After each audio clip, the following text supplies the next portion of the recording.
Alright, one of my favourite characters is Northman from Alpha Strike. He is great. He is a fully rounded character with a personality independent from the fact that he is a gay man. But I really didn't like how DC have gone and made the decision that I am finally going to review that issue of 4 that introduces the god who lives in the sun. It only took 3 years to finally stick to me promises. This is Captain America 310. And this issue is very near and dear to me. But really, that could be said about most of Marky Mark's run on Captain America. This is the first appearance of the Serpent Society of America. It is the first appearance of some of its members, notably Rachel Diamond. It is her first appearance, and then a few others also first appear in this issue. But I am going to talk about how I got into Captain America, how I got into this run, and that is also by extension how I got into collecting back issues. Before that though, it is another issue of Marky Mark's Captain America run that starts out with Captain America working out. This time he is training with 2 of his fellow Avengers, Darth Knight and Shade the Changing Man. And since this ties into what I am going to talk about, these bits in Marky Mark's run, the bits where he has the other Avengers make a short guest appearance, these totally accomplished the job. These made me interested in the Avengers and reading the Avengers books that were concurrent, since there was some overlap with Captain America series. I would read stuff like this and be like, who is Darth Knight? Who is Shade the Changing Man? Who is Dr. Doom? Who is Rage? Since when was Sandman an Avenger? That is mental. Truth is that I can't really recall what it was that set me on the path of getting into Marky Mark's Captain America. I think at the time, this would have been the last year of uni for me. I was 20, going on 21. This run was pretty much uncollected at the time. I had read some Captain America trades, the 2 Steve Engeltine ones, the Roy Sternman, Jason Byrne one, and I wanted more, and I didn't like the current Captain America series, or any of the recent ones that were in trades, and I found out, actually, no, I am totally misremembering something. When I was little, I had this comic called Captain America the Legend. I've still got it, that exact copy. It is one of my most cherished possessions. It was just like a little fact book, and it showed a bunch of Captain America characters and baddies, And when I was little, I just had to imagine what they were or what their stories were.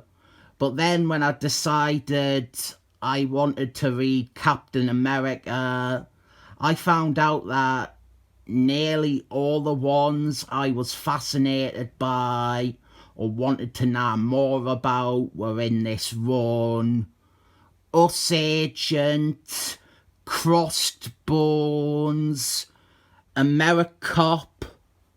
So it was dead obvious I had to get this run. This wasn't my first issue though.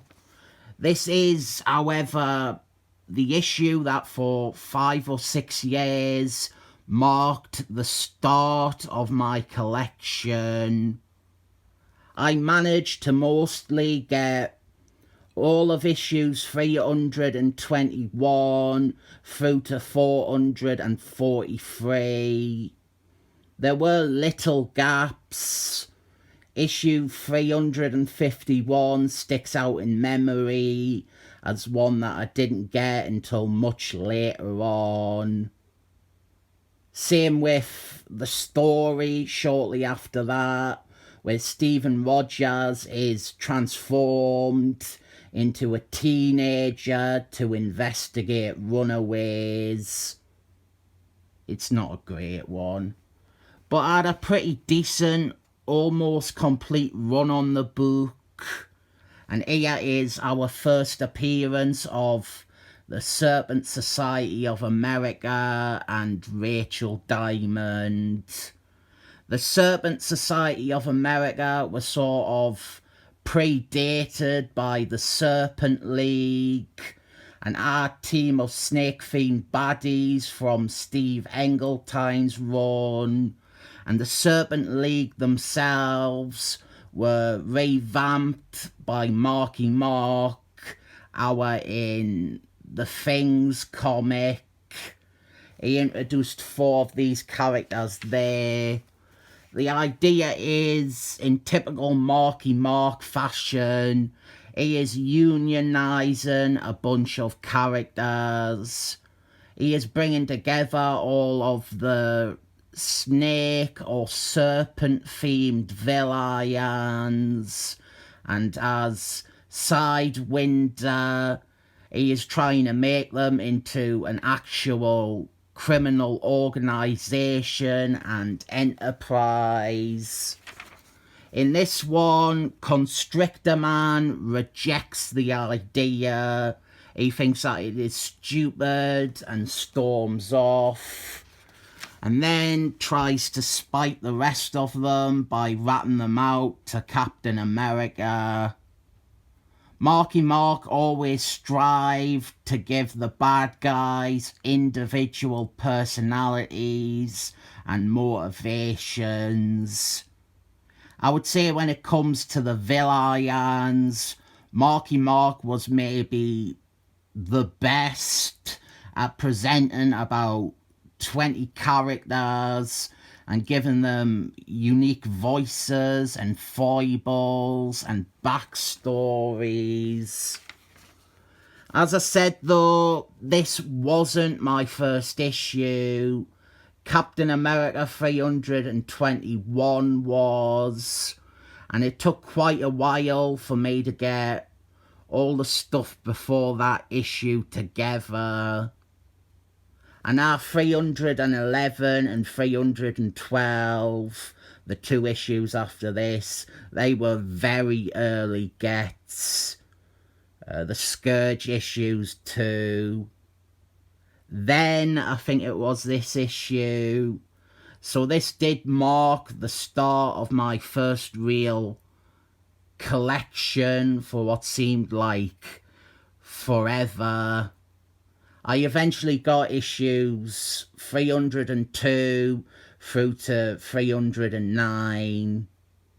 I actually looked at my logs and it was 2014 that I got them, which is a lot earlier than I remembered.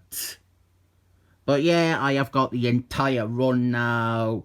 It just took ages filling in those gaps. And not only that, Now, I have got nearly every comic Marky Mark wrote. Great run though, and this one always feels like a beginning to me, even though it is not his first issue and not the start of the run. Here, Captain America, he follows up on Constrictor Man's tip, and he encounters the Serpent Society of America. The main one that he fights is Angela Anaconda. It was one of those ones Marky Mark created earlier in Things comic, and it is a fun fight. She is not exactly anyone's idea of a fantastic nemesis for Captain America, but it is solid action. One thing Marky Mark does well with the Serpent Society of America is to not gan in all guns blazing. He slowly builds to them all together as a unit, facing Captain America. Here we are just seeing a one-on-one fight. In a few issues, it is a group of them, and so on. Really helps build them up by not straight away having them outnumber Captain America and instantly be the major threat that they become. I think the highlight of the issue though is that the Serpent Society of America, they deduce Constrictor Man betrayed them. So afterwards, Angela Anaconda gans to pay him a visit and really gives him a great big beatdown. And it doesn't actually seem that severe here, but one of the quirks of having the next issue before this one is that I saw the aftermath of this fight, which is Constrictor Man in hospital at the start of the next issue with loads of broken limbs. So this definitely feels more brutal with that knowledge. It is a great comic. It is a great run. I have always said that I didn't feel comfortable reviewing these issues because I am so spectacularly biased. But this is my Captain America, and no other Captain America remotely compares to this. Even all the other ones that I like, none of them are this. Unbelievably, it is 7 thumbs up.